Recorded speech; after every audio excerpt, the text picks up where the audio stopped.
Ambassador Elaine Royce stood before the crescent-shaped table, her voice steady, unwavering, as she presented Earth's proposal. Her tone carried the kind of weight only centuries of discipline and quiet power could instill. Behind her, a single floating AI node recorded every word and movement. Around her, 36 species observed, evaluated, judged. Each with a history, each with ambition. But none, not yet, understood humans completely. The Accord, she said, must evolve.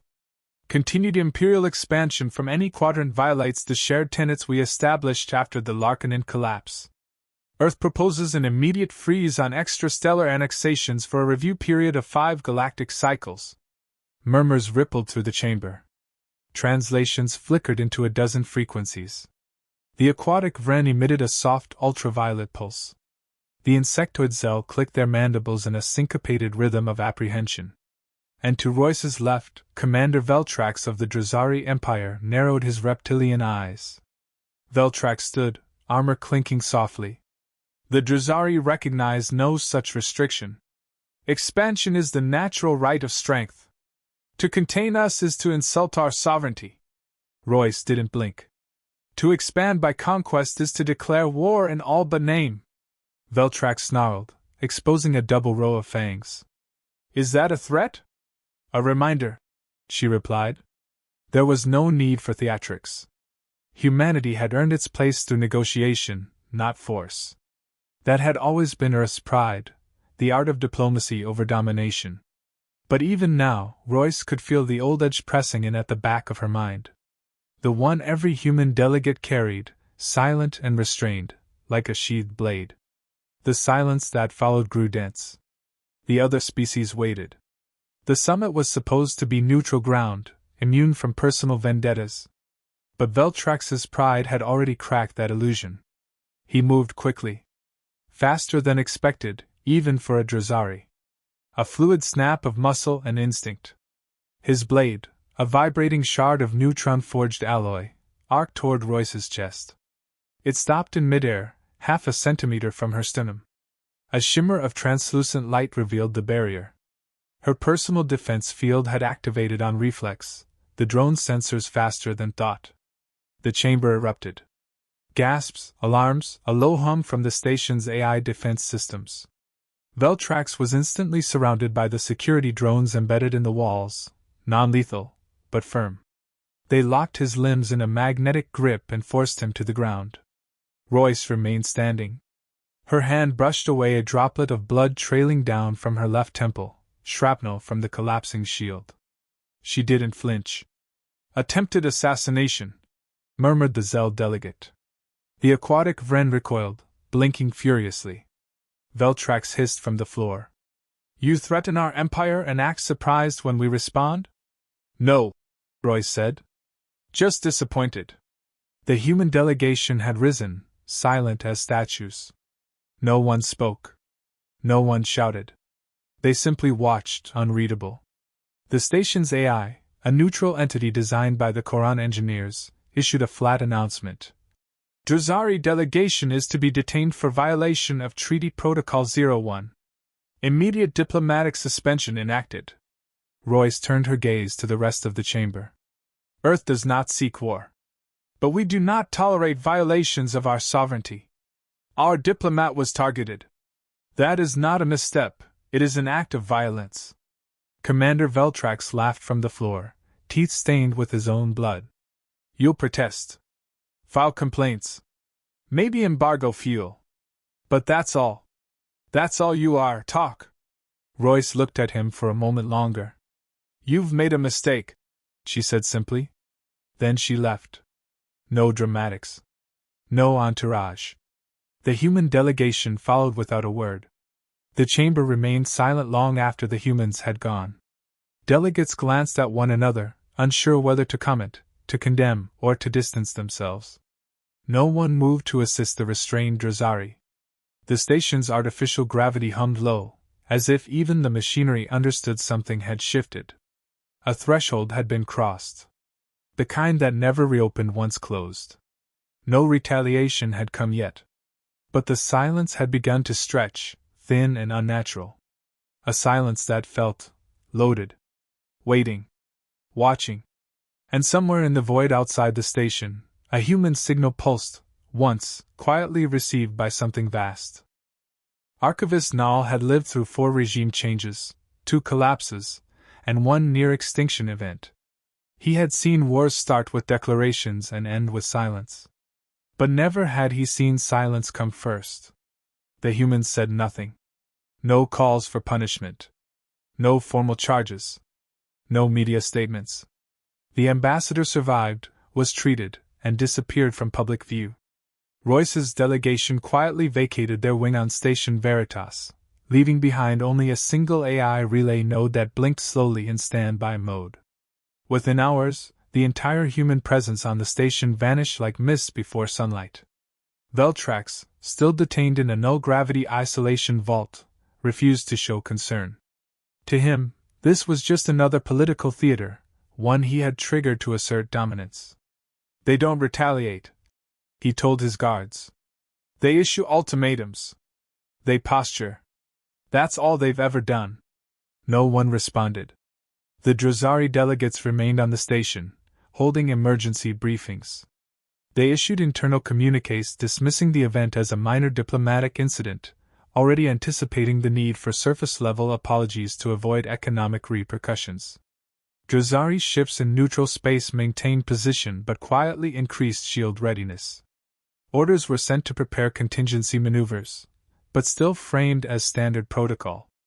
Across the station, the response was confusion rather than alarm. The Vren dismissed it as a misunderstanding. The Zel, with their long memory, remained silent. The cybernetic Tyreek, who had once feared humanity's rise, now watched data feeds with increasing unease. And still, nothing from Earth. No condemnation. No condemnation meant no boundary. No boundary meant no reaction to interpret. No reaction meant no control. Within 20 standard hours, Earth's embassy across all shared colonies entered a low-power state. Human diplomatic channels auto-replied with a simple statement, asterisk. Response in process. Asterisk, that was it. No timeline. No context. Nall reviewed the last 3 decades of human diplomatic behavior, looking for precedent. There was none. Not one instance where an ambassador had been assaulted, let alone nearly killed, without immediate retaliation or demand. This wasn't patience. It was calculation. Then the signal came. It wasn't loud. No weapons powered up. No fleets moved. Instead, a single human scout probe emerged from subspace above Drazari Prime. Not cloaked. Not aggressive. It simply appeared. It hovered at high orbit, inert but observant. 3 hours later, a second one arrived. Then 10. Then 42. The Drazari homeworld issued a formal communication, demanding explanation. They received no answer. The probes didn't broadcast. They didn't scan. They waited. Veltrax laughed when told. They're watching. Trying to scare us. They want us to beg. Humans enjoy leverage. But the Drazari High Command wasn't laughing. They issued alerts, calling back naval units from outer sectors. Not a full mobilization, just enough to show readiness without signaling fear. Yet even those movements were intercepted by human systems, jamming encrypted channels en route to their destinations. Not blocked, just recorded and echoed back. Every message they sent came back to them, altered slightly, as if to show it had been read, understood, and archived. The galaxy started paying attention. Neutral species began rerouting their vessels away from Drazari space. Shared colonies began freezing trade contracts. Some species, like the silicate-born Lyran, began deleting historical treaties with the Drazari from their central archives.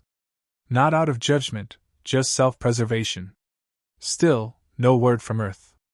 Archivist Nall sat in his private archive, eyes scanning data pulses as the behavior patterns of every galactic superpower shifted in real time. What disturbed him wasn't what the humans were doing. It was what they weren't. They weren't escalating. They were ending something. He checked live feeds from Drazari space again. Probe count, 97. Formation, passive orbitals. Activity, null. But then the relay node left behind on Station Veritas activated. A simple message. Not encrypted. Not hidden. To the Druzari High Command, you have 2 standard hours to evacuate civilian populations. We will consider non-combatants during initial targeting if compliance is verified. You may respond. Once. No threats. No justification. No demand for apology. Only a timestamp, counting down. Veltrax didn't believe it. They wouldn't risk interstellar condemnation. They won't throw away peace over one life. Archivist Null turned off his terminal. He already knew the truth. The Druzari hadn't understood what they provoked. Not weakness. Not cowardice. Restraint. Druzari High Command received the message at 3 o'clock Galactic median. 2 hours. That was all. No declaration, no preliminary talks. Just a precise countdown embedded in a cold, unchanging signal. The phrase, "consideration for non-combatants," repeated once before the message terminated. Then silence. Emergency protocols activated immediately. Counselors were summoned from deep habitation vaults. Evacuation procedures were reviewed. But the scale was insurmountable. Druzari Prime held 14.8 billion souls. No planetary government could evacuate that many in 120 minutes. Military advisors debated possible bluff. Earth had never destroyed a populated world. Even during the Sirius embargo, humanity had shown preference for surgical strikes and economic strangulation. The assumption was simple: Earth's anger was real, but not suicidal. Fleet Admiral Drexel dismissed the countdown as psychological warfare. "We are not a rogue moon. We are a central civilization. They won't break galactic order." High Chancellor Vars hesitated. "And if they already have?" Orbital scans showed 137 human probes now positioned in geosynchronous orbit. No movement. No scans. Just silence. No response to hails. The Druzari military launched a passive signal disruption field. Nothing changed. 30 minutes into the countdown, Earth's outer system fleets began unmasking from deep space folds. Not in Druzari territory, but aligned. Not a battle group, an execution squadron. No broadcasting of purpose, no transponders. Just dark hulls aligned by trajectory. Civilian unrest began. Protests in inner cities, panic in transport hubs. Government feeds pushed calming messages, claiming the threat was diplomatic posturing. But the populace had eyes. Thousands watched orbital feeds in real time. They saw the probes. They saw the silence. Attempts to contact Earth failed. Even secured lines returned blank, intercepted pulses. Communication with allied species received no meaningful replies. Druzari leaders now understood, no one would intervene. Inside Command Bunker 12, Veltrax was transferred under heavy guard. The Chancellor confronted him directly. "You brought this." He showed no remorse. "They wouldn't destroy a cradle world over one ambassador." "They warned us," she replied. "You mistook silence for submission." At the 60-minute mark, the first atmospheric readings changed. A subtle shift, undetectable to civilians. Satellites registered microspatial displacement, a signature that had no known match in recorded warfare. The probes weren't sending data. They were adjusting planetary resonance. Panic escalated. Military units deployed to suppress riots. Civil defense leaders broadcast pleas for calm. Transit systems overloaded. Orbital elevators hit capacity. Shuttles launched in every direction. Not strategic withdrawal, chaos. No coordination, no guarantee of survival. Druzari fleets moved to intercept the probes. No response.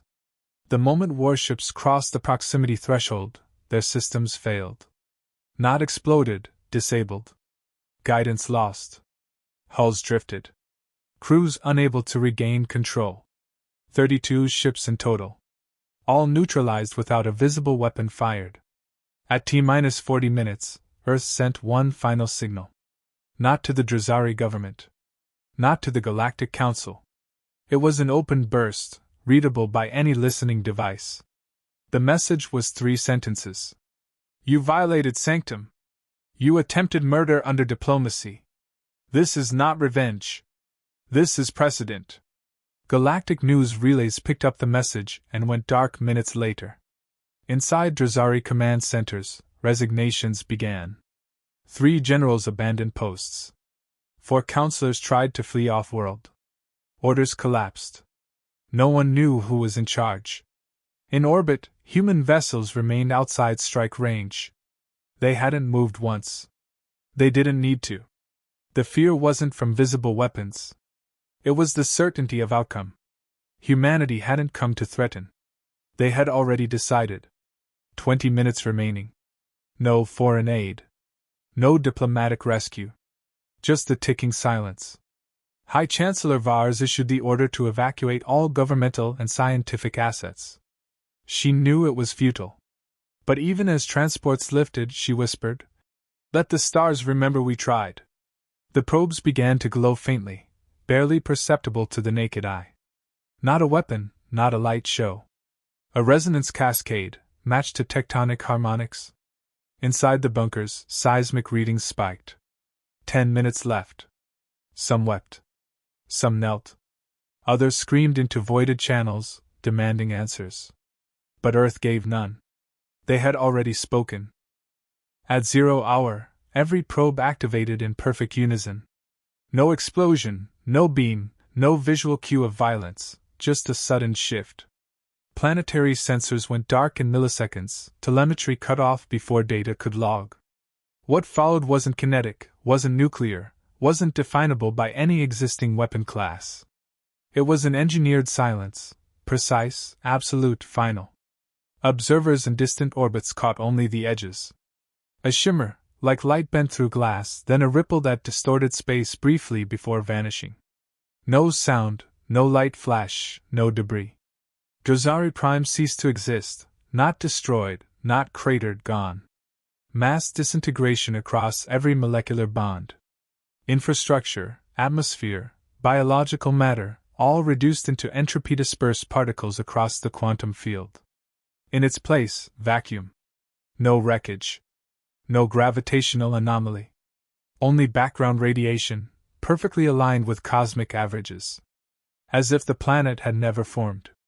Orbiting ships, those beyond threshold, remained. Their crews were untouched yet helpless. Instruments reported blank coordinates where a planetary body once orbited. System AI struggled to recalculate, unable to reconcile absence without record. Emergency beacons triggered automatically. Drazari outposts across nearby sectors received fragmented transmissions. Within minutes, disbelief turned to horror. Requests for verification overwhelmed long-range relays. No response came back from command, because there was no command left. Galactic channels flooded with reaction. Council members demanded immediate explanation. A dozen species called for investigation. But the humans didn't hide. They released their statement publicly, transmitted across all known frequencies in all major dialects. Asterisk. Earth acknowledges the erasure of Drazari Prime. The action was surgical, targeted, and complete. Non-combatants who evacuated within the issued window have been granted asylum offers across neutral systems. No further military action will be taken unless provoked. This is not war. This is precedent. Let it stand. Asterisk. No justification. No debate. The message ended without questions. The Council convened emergency sessions. Allies of the Drazari scrambled to distance themselves. Even the fiercest militaristic regimes said nothing. There was no legal framework prepared for what had just occurred. A world-ending event, not for conquest or territory, but consequence. Archivist Nall, stationed at the Galactic Records Corps, wrote his log in silence. Noting not just the destruction, but the coldness of its delivery. No rage. No spectacle. Just precision. He knew what most were only starting to realize. Earth hadn't responded emotionally. They had not retaliated. They had corrected. No new demands were made. No colonies occupied. No assets seized. Earth's fleets slowly withdrew from the periphery, probes deactivating and burning up in controlled decays. The humans left nothing behind except proof. A clear signal, not to the Drazari, they were no longer relevant, but to everyone else watching. Do not mistake restraint for incapacity. Governments across the sectors initiated secret intelligence reviews. Military doctrines were rewritten overnight. Every known report on human combat history was reopened.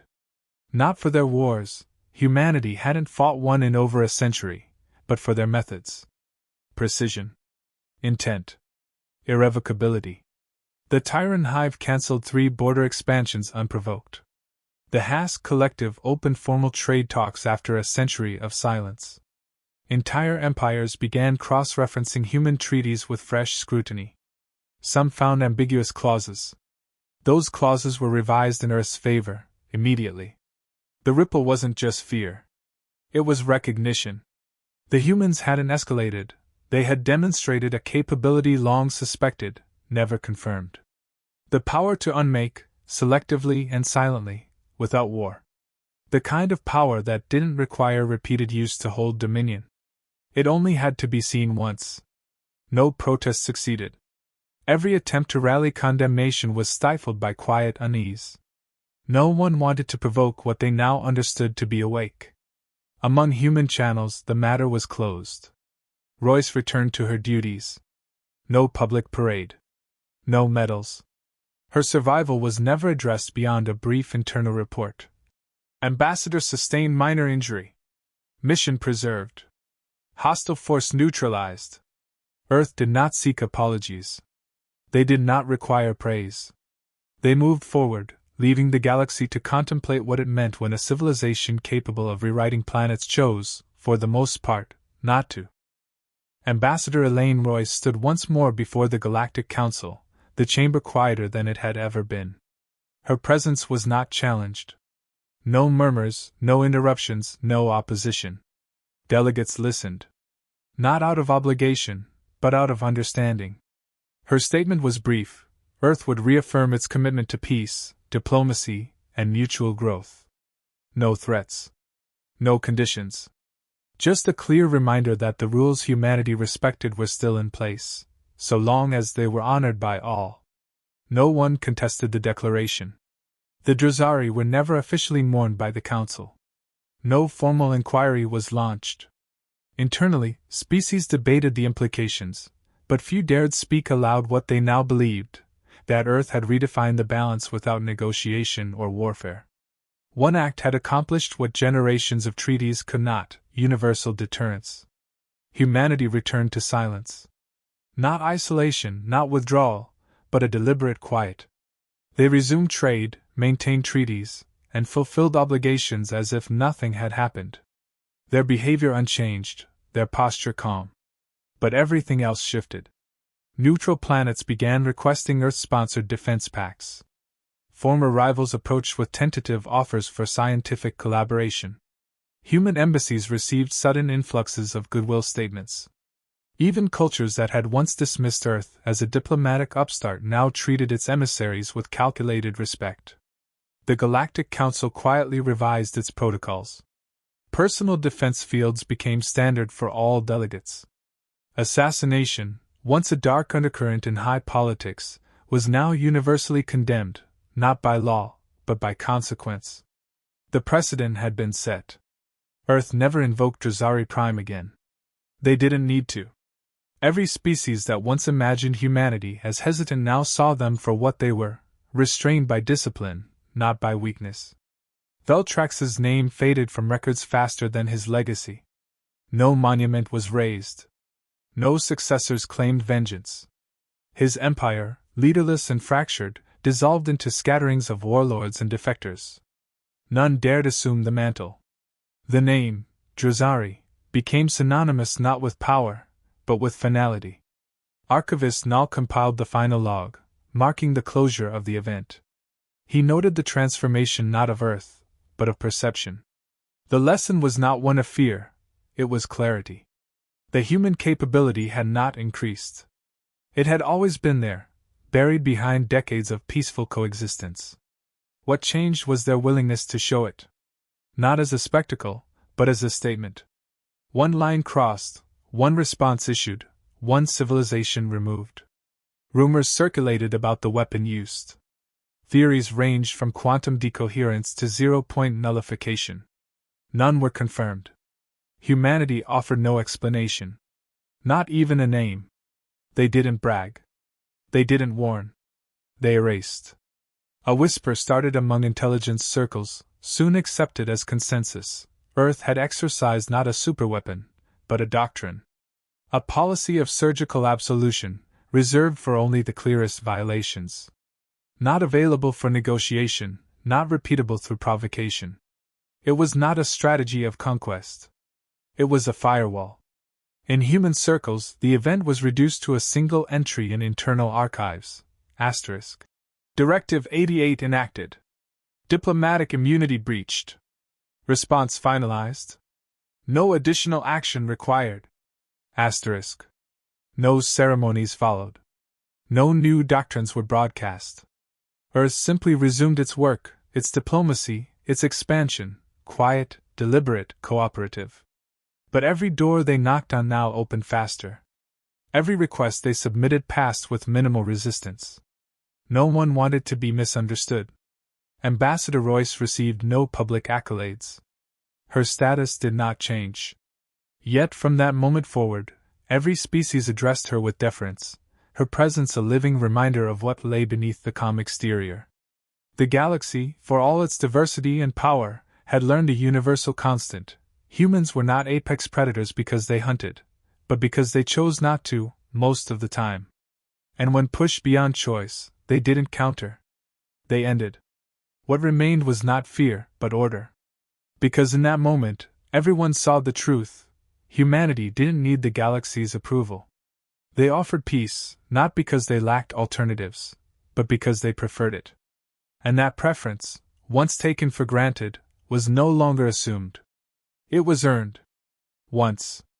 And once was enough.